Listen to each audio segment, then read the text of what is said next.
Hey, what is up, guys? I'm here to give you the 300th video of my YouTube channel. Man, this is my 300th video. Feels like it was just yesterday I just started this account. It was almost a year ago. It was over a year and a month ago I started this account. And to be honest with you, I didn't really know much about YouTube. And I did things maybe that I shouldn't have done. But now that I've gotten familiar with this, it became an everyday routine. I actually like doing this YouTube thing. I hope I can get, I want to get a real job in the future, obviously, but I hope I can be one of those people that get paid to do it. There were so many things that I have done with this account. I've given you guys consistent Raw reviews, main event reviews. I've even given you guys a couple of WWE Superstar reviews, consistent SmackDown reviews, TNA reviews consistently. I've also given you a couple Saturday Morning Slam reviews. I've given you pretty much every pay-per-view that I could from TNA and WWE. Oh, excuse me if my nose is stuffy. I've given you DVD reviews such as the Stone Cold Steve Austin DVD, the Best of Raw and SmackDown DVD, the Hell in a Cell DVD, The Way Out 2008 and 2009. And uh, the greatest rivalries ever between Bret Hart and Shawn Michaels. I've given you guys a Getting to Know WWE Superstar DVD of Mel Masquerade. I've given you guys who better videos between Aces and Eights and The Shield, John Cena and Big Show, Wade Barrett, Cody Rhodes, and Sheamus and Randy Orton. I have given you guys the list of top 50 WWE Championship matches that WWE.com came out with which I am going to try to get back on doing. I just have to get the papers again. But I will be getting right back on that. I mean, I've come far with this, I think, so far. And I've also given you past pay-per-view reviews like No Way Out, the WrestleManias, the Over the Limits, the past, Money in the Bank past, uh, Extreme Rules. So I actually enjoy doing this and put a smile on my face to give you guys the wrestling knowledge. And I've also put a smile on my face that I have subscribers out there that subscribe to me and watch my videos. So thank you guys for doing that for me. So let's just get right into it. I'm gonna do what I do every 100th video, and that's go through the list of subscribers, give them all shout outs, just thank them for subscribing me. So let's get right into it. So the first one I have here is Justin Ezekiel. Now, he is actually used to kind of be a YouTube. Uh, he used to make videos as well. He's actually my best friend Steve Ezekiel's brother, well, younger brother, and he made videos of Halo games. He talked about one of the videos came out kind of funky where one side was red and the other side was just normal. So he actually was okay at it. He didn't really talk, but said he was gonna add music to it, and I think maybe he could have done more with it. But he doesn't have the webcam right anymore, so maybe he'll do more with it. So then we have Owen the Talkinator. Now I don't know if this is the one that I forgot the password to, or if this is the one that I am currently have right now. So that's the one. But either way, Owen the Talkinator. I actually think this is the one that I forgot the password to. Then we have Joshua Hackett. I actually don't really know that much about him, but I know he subscribes to me, so that's good enough for me. Maybe I'll start watching his videos a little bit. Rock 208, same thing. I don't really know who he is, but he's a subscriber to me, so I'll start watching his videos a little bit. Then we have Sia Brothers. Now I don't know if this is the one that me and Adam are in right now, or if this is the one we had, but we forgot the password to. So I'm just gonna say this is what we forgot the password to. And then we have Best in the World 247. I just same thing with the others. Some of the others, he's just a subscriber. I'm gonna start watching his videos. Then we have Michael Miner. He is actually a pretty loyal subscriber, a good friend to talk to about YouTube stuff. Um, I kind of wish um, he was actually he actually is now in the Wrestling Guru Society, like I said, a popular wrestling account. That is actually good for him. He's gonna be big, and I actually think he's a good person to talk to. He knows a lot of his history. I'm gonna start watching a little bit more of his videos. Let me just scroll down for a second. The next person I have, um, this is actually his YouTube channel name, MF13331's channel. Nothing much to say about that really. Like I said, I don't know much about him, but he's a subscriber of mine. That's all we have to say. Spider 486. He actually is a subscriber I talk to a lot. I've talked to him on Facebook. I've talked to him on YouTube. I've watched his videos. He's kind of one of those guys that doesn't do like reviews like this, but he does kind of reviews and talks about how they won the matches. So he actually is a pretty good YouTube video maker and shooter, and he's also a good friend to talk to. So I really like he was actually the one that kind of the very first guy that supported me in the YouTube business. So he kind of showed me the ropes a little bit. Um, Marco Wheels. Um, he pretty much is just a guy that subscribed to me, and I haven't really watched his videos. So, and this guy actually is a new guy I've seen, Max Dazzler. I don't really know who he is. I actually didn't even know he was a subscriber. Another guy is the Chair Shot, same thing. David Egan, kind of the same thing. Steve Griffith. But I will watch these guys' videos. Now I think I might know who Nick Miller is, and I might be wrong, but I think he was a friend of mine that used to, when I was in the school band, used to he kind of got me through high school, well, my freshman year, and then he kind of worked my way up, and now I'm the big dog. I'm gonna be the big dog in the school eventually. So he right now is in college. When he wasn't in school with me, it felt a little bit weird. But he knows what he's doing though in school, and he knows, and he's a good person to talk to for advice. But and I've talked to him about this YouTube thing before too. Justin Poole, same thing, just a kind of subscriber. You gotta watch his videos. This actually, I think, is the only Talkinator site that actually has the videos. Now, this is actually one of my other accounts. I actually think I'm not too successful in that, but I do SpongeBob reviews there. I've done Toy Story reviews. I'm gonna work on getting back the Robot Combat League reviews and get the Rock's new show, The Hero, up there. And I'm gonna be starting to do polls with that. Like, instead of just me picking the movies I'm gonna talk about, you guys get to pick them. So, just a little heads up. Then we have Chris Russ, my dad's girlfriend, that, well, now fiance, that made that not too long ago. She's been pretty supportive with this, I guess. I don't know. Then we have Laberte Bella. He's a pretty good YouTube subscriber. I don't really watch his videos though. I don't think he has videos up. I think this is the Sia Brothers that me and Adam are currently using. Adam quit making videos there though, so I still need a new member there. I don't really expect someone though to want to join this account because it's a nobody account really. So if you guys don't want to join, I'll find something else to do with that account. But I just really need something to do because I don't really have any use for it. Brandon Cobb, I just found out he subscribed to me a few days ago. Mary Finch, that's my sister.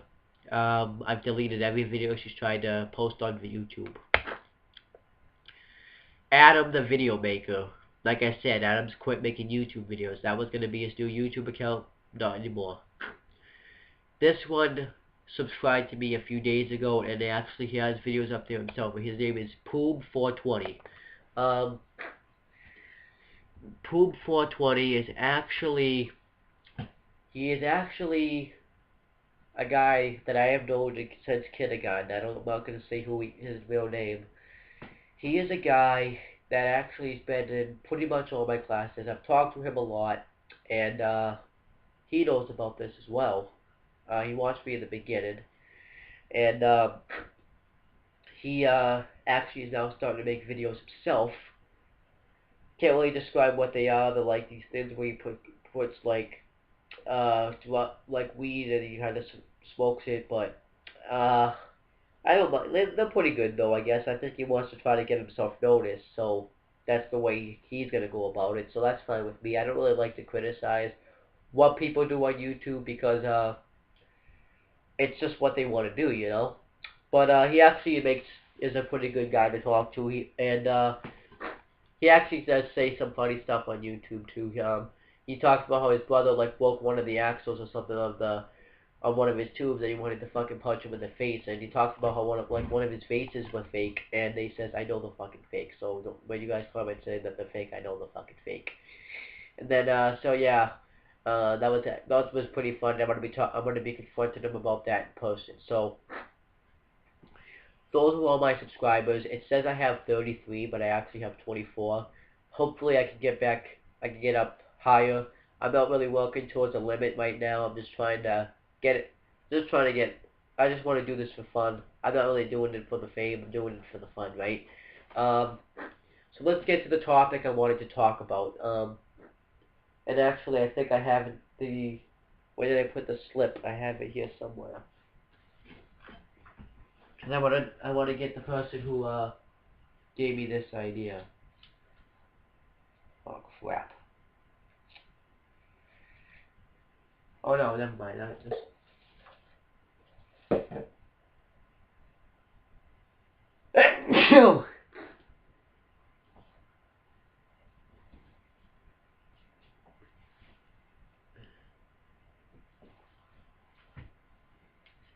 I'm trying to find it.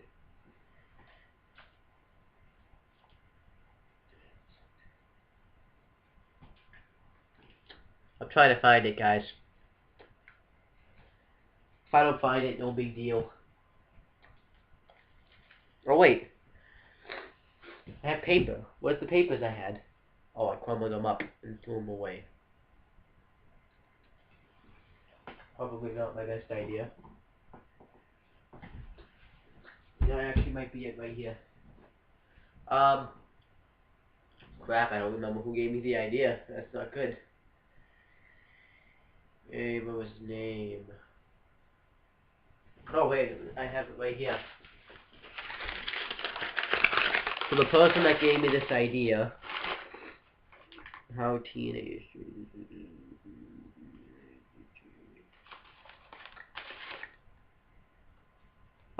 is Dalmore. I think he's a Facebook, so I'm not gonna put his Facebook information because then I don't want to have him any stalkers. But he gave me the idea of how is TNA different now from 2012.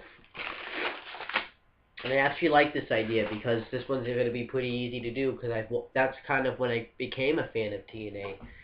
And that actually would be not really a change in 2012 from when I've watched it because every time I always would go to watch TNA, it never really interested me. It didn't really, I didn't like feel I can't really describe, like it didn't really interest me like it did for WWE.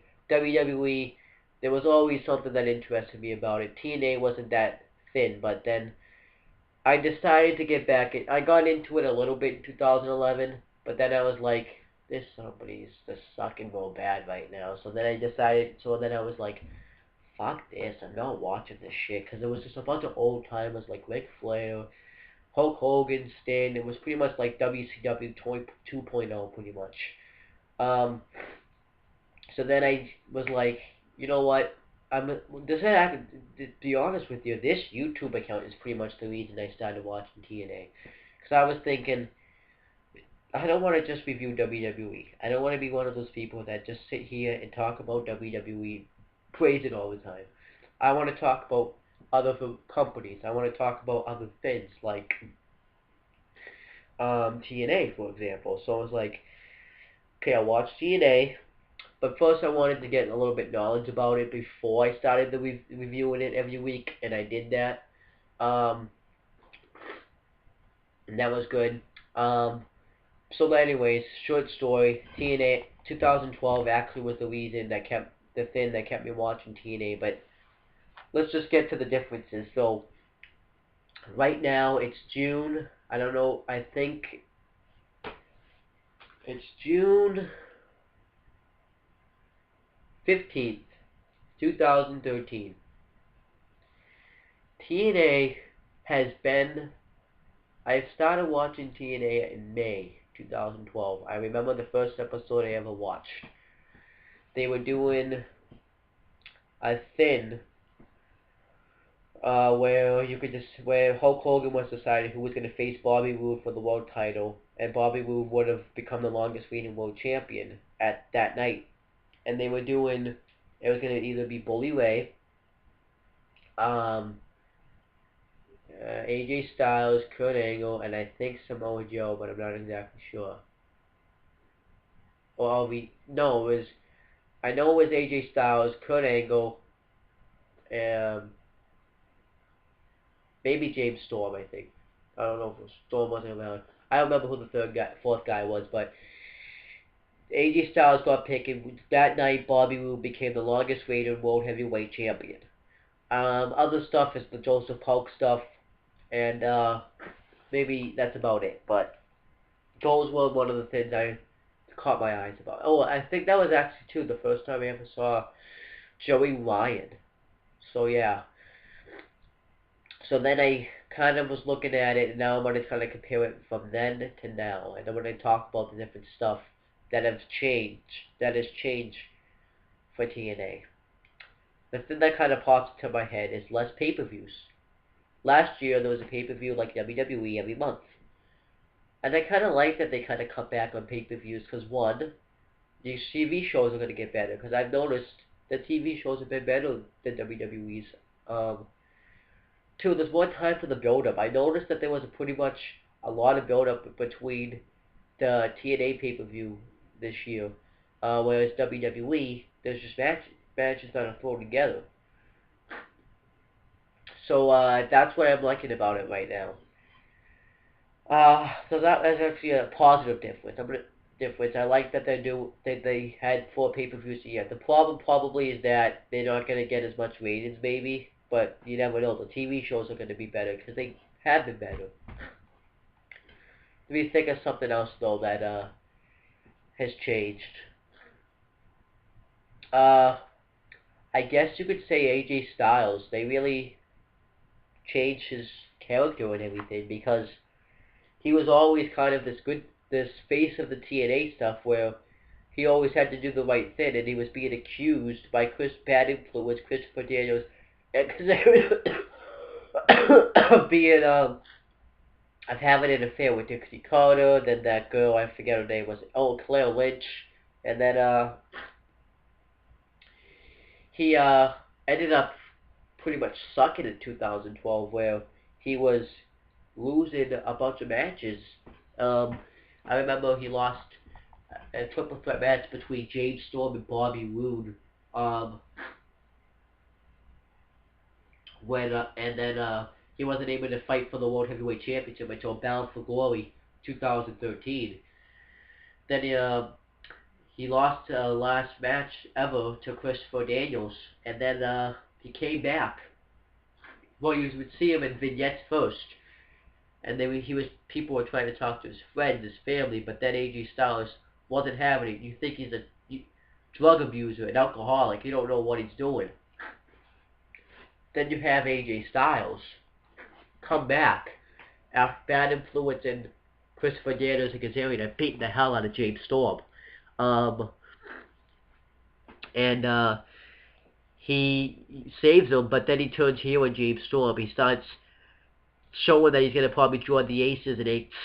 And but then he ends up, or you think he's going to be with TNA or Bad Influence, Christopher Daniels and Kazarian, but he doesn't go with Bad Influence. He doesn't go with Aces and Eights. He doesn't go with TNA. He's all for himself. He's his own man. And that's what makes AJ Styles great. And he actually has new theme music now. And this is just working for him. I've said this a bunch of times. And I really like what they have done from AJ Styles. That's actually an improvement from 2012 all the way to 2013. So I think that's a great job right there. Another thing that has changed from TNA. I gotta think about. I'm gonna have to say the tag division, but it doesn't mean it's that good. I think the tag division's kind of lacked this year from last year. It wasn't the greatest last year either, but we had tag teams like, well, right now we still have like the tag teams we had then were Gunner and Kid Cash. Um, well, we still have a bad influence Christopher Daniels and Kazarian, Joey Ryan and Matt Morgan, Samoa Joe and Magnus.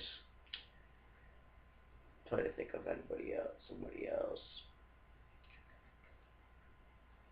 I think that's it. But that's not many tag teams still. But now all they really have is because bad influence Christopher Daniels and Kazarian, Hernandez, Chavo Guerrero, and the real Aries and Rube, which are a tag team now. So that is actually not really changing. Actually, now that you think about it, I'd say another change is the fact that the Hogan was involved in the show a lot back then, but it feels like he's involved more because now Brooke's in the show, and Brooke Hogan's definitely changed this year from last year because now she's in an angle that really doesn't mean anything, so that's a negative change. And the X Division actually is a change because I remember last year they gave the X Division title to, like, we would never see the X Division champion on this show, but he would be on a pay-per-view. Zema Ion could have been a great X Division champion, but he was just not on TV really. And when he was, he would just take out somebody, and then there'd be nobody for him to face. Then he just randomly loses the title off D, gets his rematch, and then you never see him again. He's never used anymore. And then you give it to someone like Rob Van Dam, where he's not really going to do crap with the title. So then he beats Kenny Kidd 3 times before he even got the championship. So yeah, but then I like what they've been doing with it lately, because now it's like the Cruiserweight Championship, where only people 250 pounds, I think it is, and under can wrestle for the title. No, I don't think it's 250. I think it's like 225 can wrestle for the title. And it's all going to be in triple threat matches, but you have to be in like triple threat number one contender matches to earn your way in. I really like that they did that. And I like how the X Division now can grow from that, because now you've seen the return of Suicide, you've seen the return of Chris Sabin, the return of Petey Williams, and you've seen like a lot of more X Division guys. I remember you've seen Mason Andrews. Who else have you seen? You've seen Christian York. So I like the way they did what they've done with the X Division. They're still not using it as much as they could, but they're using it better than they were last year. They had the X Camp too, which was something different. I respect the fact that they went for something different than for just the same old shit, but it failed. But at least they tried something new. I respect that for TNA. But another thing I guess has changed is I say the knockouts. They've been used pretty okay this year. You can't really, because they use it a whole lot better than WWE. They actually wrestle. The last knockout standing match between Taylor and Terrell with Gail Kim was amazing at Slammiversary. And now you're having Mickey James just improve her heel skills. So I like that they're doing that. I think maybe you could improve with the knockouts, but they're doing better than WWE. And it's not really easy because they only have one show, so they only have one time for one knockout segment. So another thing I respect about TNA, well, I mean not the respect that has changed. Let me just think. I'm thinking.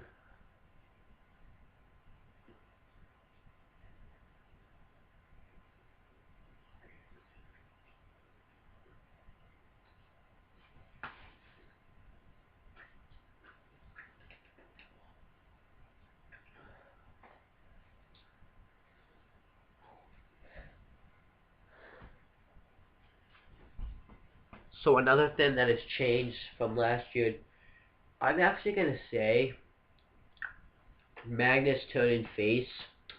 Um, doesn't really that's changed, but it hasn't really benefited really anyone because he's not really doing crap. I think he was doing more as a heel when he was feuding with Samoa Joe, but he always gets injured by the aces and eights because they always like to attack him for some odd reason. But another thing that has changed, I would actually have to say, the Austin Aries and Bobby Roode. They were world champions last year. They were both the world champion. Bobby Roode, longest reigning world champion. Austin Aries ended the reign of Bobby Roode's longest title run. And then you have Austin Aries go on to lose it at Bound for Glory to Jeff Hardy. Kind of pissed about that. I'm still pissed about it because Aries had just turned heel, and I think it kind of made it pointless to turn him heel if he was just going to lose the title. I think having him retain the championship would have been better. And then you could have him go on as a heel champion. That didn't happen, unfortunately. So then you have Austin Aries and Bobby Roode both want title matches. I remember at Final Resolution, I think the pay-per-view was called, Bobby Roode had paid off the aces and eights to take out Jeff Hardy so that he would have an easier time to get the World Heavyweight Championship. And then Austin Aries overbid them, so then Aries and Hardy had another match, and then Roode cost them the match there, and then they had a triple threat and elimination match. Hardy won that match, and then they became a tag team, became tag team champions, lost them to Chavo Guerrero and Hernandez, who they beat for them, and now they're just kind of in the Bound for Glory series. My opinion, they're gonna do great in the Bound for Glory series. I think maybe though that they will actually suit well for each other as tag champs. Right now it's on Storm and Gunner, which is I guess okay. But I think Roode and Aries, they wanted to take up all the championships in the in TNA, and I think they kind of dropped the ball with that. Like maybe after they were done with the tag team championships, maybe I think they should have gone after the Aries goes after the television championship, and Aries goes after the X Division championship, and Bobby Roode goes after the television championship, and then they put those belts on them, then they work their way up into the world title, and then they both fight each other for a world title shot. That would have been cool, but that unfortunately didn't happen. So, but then I also was kind of mad too that you had Bobby Roode, a guy that's been world champion so long. Yeah, he just goes down. He's just not really going anywhere, and they don't have a direction for him really right now, I guess you could say. Another thing that has changed, I guess you could say James Storm, because I remember he was red hot last year. He actually gained the highest points last year in the Bound for Glory series, and he was just red hot. He was beating everybody in the roster. To beating Bully Ray, he was beating Kurt Angle, he was beating Mr. Bully, so yeah, Jeff Hardy. But then you had then he lost, and then he beat Bobby Roode in a street fight. He became #1 contender, and then it seemed like he kind of they felt short with him after he lost his #1 contendership to Bobby Roode on TNA, because then they didn't really have anything for him. He just had a pointless matches with Bad Influence, Christopher Daniels, and Kazarian. Then he lost that match, and then he wasn't really doing shit. He was just having random matches on TNA, and they didn't have a direction for him. Then AJ Styles came back, and then he was starting to get back into it, to doing big things that are important. They were starting to use him again, but then he lost a match to AJ Styles, and he just kind of went back. He didn't think he was gonna do it. Now that he's in the tag division, which I guess is okay, it improves the tag division, but I think he can be doing stuff better than the tag division. That's my opinion on James Storm. I think he was better last year than he was this year. Another thing that was good. Let me think. I guess the thing, well, not good. That thing that has changed. Another thing that I guess I could say changed for TNA is, let me think. Um, let me think. Gut check. It was okay last year. Actually, what am I saying? That it was actually was okay last year because some of the guys, I guess, gave people an opportunity, but now it's just a joke. Adam Pearce did not get the opportunity he deserved. I didn't really rant about this too much because I didn't actually know who he was. Then I did my research. He was like CM Punk level as a wrestler and cutting promos, cutting fucking promos, and then they fucking didn't even give him a chance. They gave it to El Magno, and he didn't even get it. What the fuck? And they had a good match too. So that's a fucking joke. Um, another, and you don't even see half the guys there from Gut Check. The only guy you're really probably gonna see is Jay Bradley, but I don't really care about Jay Bradley because we haven't even seen him that much. Another thing that has changed is, I guess, you could say Rob Van Dam leaving TNA. It kind of sucks because I actually really like RVD, and I don't know what he's doing right now because right now we don't really see RVD much. But I liked RVD. He was an okay wrestler. Hopefully he goes to WWE and does something because I think he could do great stuff with maybe like CM Punk. He could do stuff with like Bryan. They could have a great match. But us, Rob Van Dam was a good wrestler, and I really miss him in TNA. I'm gonna do the, I guess you could say that they're now starting to hire free agents, MMA fighters like Kid Mo and now Rampage Jackson, which is a problem because they can't really wrestle that much, you know. And Kid Mo is not doing shit really, and Rampage Jackson's just not really doing shit. So there you go. So I guess that's a change. And you have now, I guess you could say Rob Terry split it up with Robbie E. That actually kind of sucked because they were at least a team for one thing. And now Rob Terry's just so fucking just one of those muscle guys that is really gonna get fouled. He's just gonna be a squash match kind of wrestler. So yeah. Another thing that has changed is, I guess, I want to say has changed. Well, the Aces and Eights, because last year they were kind of they're still on right now. They're kind of getting back to being a great team, but they were great last year, I think, when you had them not knowing who was behind the attacks, and then they tried to get him access to the impact zone, and they were in the mask, and you never knew who each member was. And I think sometimes there was more members. There was a lot of members. I remember back then. And I remember they caused chaos. You would think James Storm was the guy behind it. And then as time went on, Bound for Glory 2012, Bully Ray and Sting versus two masked members of the Aces and Eights. Winner gets, and if the Aces and Eights win, they get full access to the Impact Zone. Bully Ray loses. Then we find out the first member of the Aces and Eights, and it's Devon. It was okay. It made sense because he didn't get fired from his contract, so that makes sense. So, but then you got Doc, who fucking sucks. Then got revealed Mike Knox.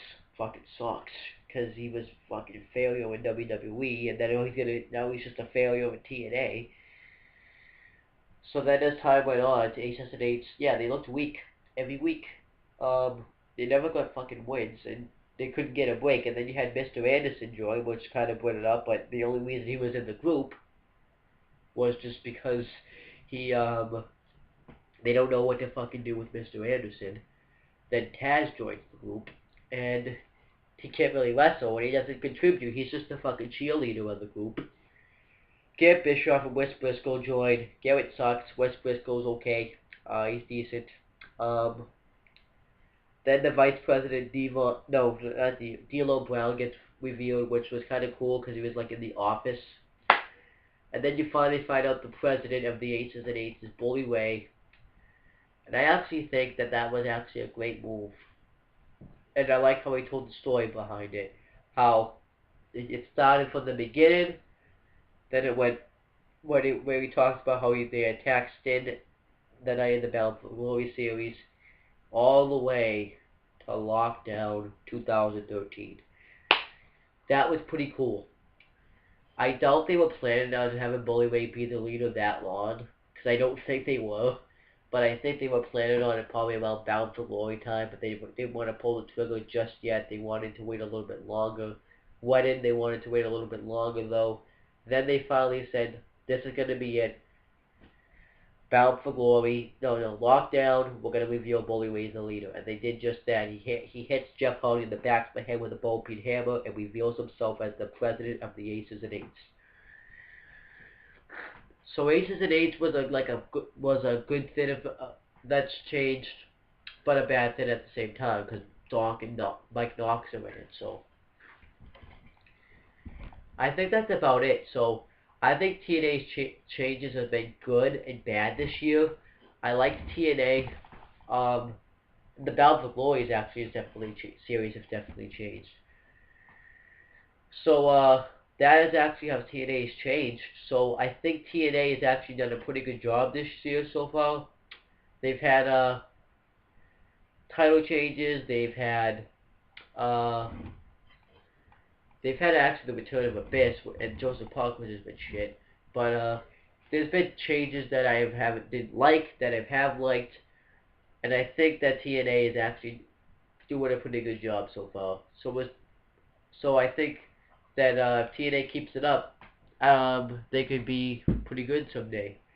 But changes for TNA, those are pretty good changes. I like the way that they have gone about these changes, but I like some of these changes, and I hate the way that they've gone some of them.